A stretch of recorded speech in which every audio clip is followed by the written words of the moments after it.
Good morning students. DElEd first year दिनांक आज 27/4/21 और शिक्षा के उद्देश्य ज्ञान और पाठ्यचर्या जो कि हमारा पेपर 3 है। आज मैं आपको हमारा टॉपिक वैदिक शिक्षा जो कि हमारा चल रहा है पिछली कक्षाओं में, आज मैं आपको वैदिक शिक्षा की प्रणालियाँ, शिक्षण प्रणालियाँ क्या थी उनके बारे में बता रही हूँ।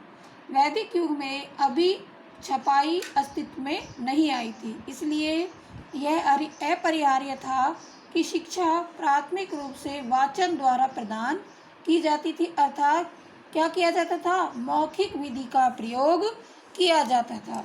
किसका प्रयोग किया जाता था? मौखिक विधि का।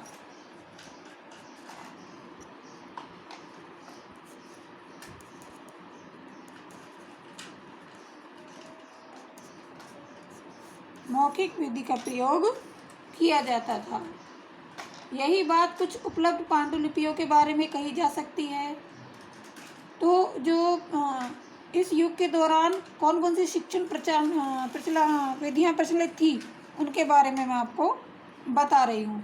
सबसे पहला था सुनना या श्रवण विधि।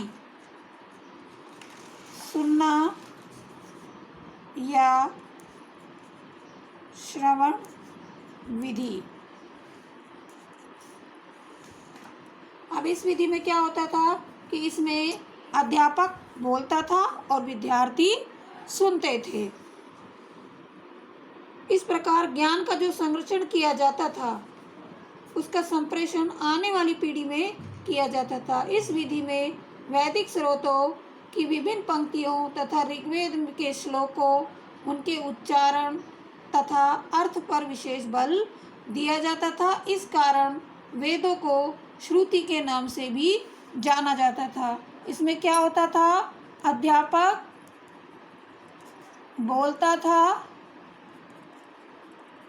और विद्यार्थी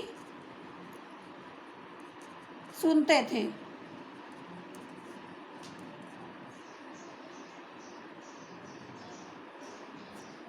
दूसरा आता है हमारा विचार विमर्श विधि।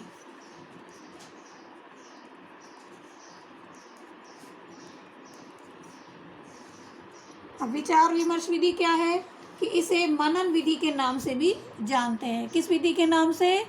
मनन विधि के नाम से भी इसे जानते हैं। इसे प्रतिभाशाली विद्यार्थियों को प्रोत्साहित करने के लिए प्रयुक्त किया जाता था। यह श्रवण विधि की द्वारा अध्यापक द्वारा पढ़ाए गए विषय पर विचार विमर्श या अभिव्यक्ति शिक्षण की उच्च विधि थी। सत्य की बौद्धिक महत्ता इसी विधि का महत्वपूर्ण लक्षण था कि सत्य की जो बौद्धिक महत्ता है वो इस विधि का महत्वपूर्ण लक्षण था। किसका? विचार विमर्श विधि का। इस विधि में मनन विधि भी इसको कहा जाता है। तीसरा आता है हमारा ध्यान विधि।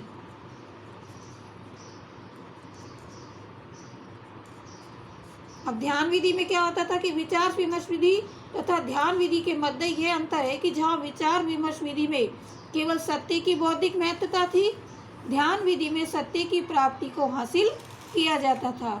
सत्य की प्राप्ति को हासिल किया जाता था।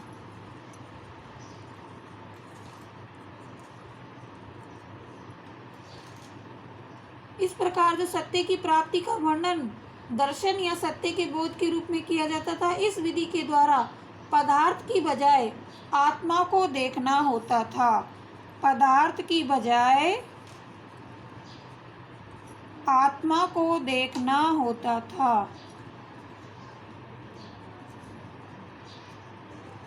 किसमें? ध्यान विधि में। अगला आता है स्पष्टीकरण विधि।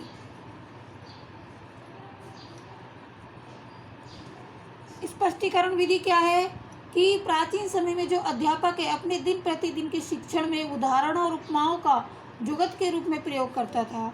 अध्यापक विषय वस्तु को दृष्टांत अर्थात उदाहरणों की सहायता से स्पष्ट करता था। यहाँ तक कि वैदिक काल में अध्यापक भी शिक्षण की आधुनिक शक्तियों का अनुसरण करते थे, जैसे सरल से जटिल की ओर, ज्ञात से अज्ञात की ओर, मूर्त से अमूर्त की ओर तथा प्रयोगाश्रित से तर्क संगत की ओर आदि स्पष्टीकरण विधि के अंतर्गत आते थे। अगला आता है वैयक्तिक शिक्षण। वैयक्तिक शिक्षण विधि। इसमें क्या होता था कि अधिगम के वैदिक केंद्रों में शिक्षण के वैयक्तिक ढंग का प्रयोग किया जाता था, जो मनोवैज्ञानिक रूप से एक उचित विधि थी।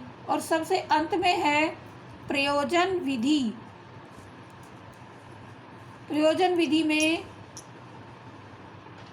क्षत्रिय तथा वैश्य विद्यार्थियों के समूह क्रम से युद्ध की गतिविधियां, औद्योगिक कलाओं को अधिक व्यवहारिक परियोजनाएं होती थी तथा उनका अधिगम बहुत ही मूर्त होता था। उनके लिए जीवन एक प्रयोगशाला का कार्य करता था, जहां से कई उच्च परंपराएं विकसित हुई हैं। तो इस प्रकार से आज वैदिक शिक्षा की शिक्षण प्रणालियों के बारे में हमने आपको बताया है। आशा करती हूँ कि आपको ये समझ आया होगा। धन्यवाद।